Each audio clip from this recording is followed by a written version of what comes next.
Good morning বন্ধুরা, চলে এসেছি একটা নতুন ব্লগ নিয়ে। এটা হলো সানডে, আর আজকে আমার আর দীপের একটা নেমন্তন্ন বাড়ি রয়েছে। সেটা হলো একটা 5 বছরের বাচ্চার জন্মদিন। তো আমরা সবাই তাড়াহুড়ো করে রেডি হয়ে নিচ্ছি, আর সেই মতন আমি একটু মেকআপ করে নিচ্ছি। সাজতে আমার সত্যিই খুব ভালো লাগে, আর শাড়ি পরলে তখন সাজটা আর একটু বেশি বেশিই করি। তো যাই হোক, আমি রেডি হয়ে গেছি, দেখতেই পাচ্ছ।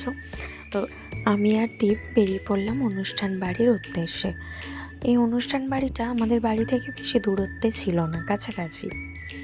তো দেখতে দেখতেই আমরা পৌঁছে গেলাম। আমাদের পৌঁছাতে অনেকটাই লেট হয়ে গেছিলো, যার কারণে অনেকের সাথেই আর সেইভাবে দেখা হয়নি। এই যে সেই মিষ্টি স্মৃতিকা, যার আজকে 5 বছরের জন্মদিন ছিল, ও আজকে ফটো তুলতে তুলতে হাঁপিয়ে গেছে, তাই সাইডে বসে গেছে, আর বাকি বাচ্চারা প্রচণ্ড মজা করছিল। অনুষ্ঠান বাড়িতে পৌঁছানোর সাথে সাথেই আমাদেরকে আমপান্নার শরবত দেওয়া হয়েছিল।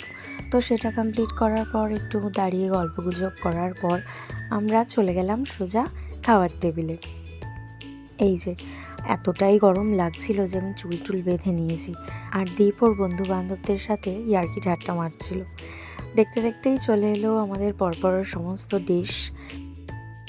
তারপর খাওয়া দাওয়া কমপ্লিট করে আমি ব্যালকনিতে এসে একটু ছবি ভিডিও এই সমস্ত তুললাম। আর তার মধ্যে এই পার্টিকুলার সুন্দর ভিডিওটা আমায় দীপ তুলে দিয়েছিল।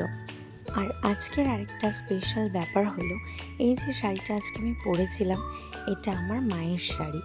তো নিজেকে আরেকটু বেশি স্পেশাল লাগছিল আমার। তো তোমরাও জানিও আমার ভ্লগটা কেমন হলো। নেক্সট ভিডিওতে আবার দেখা হবে। টাটা।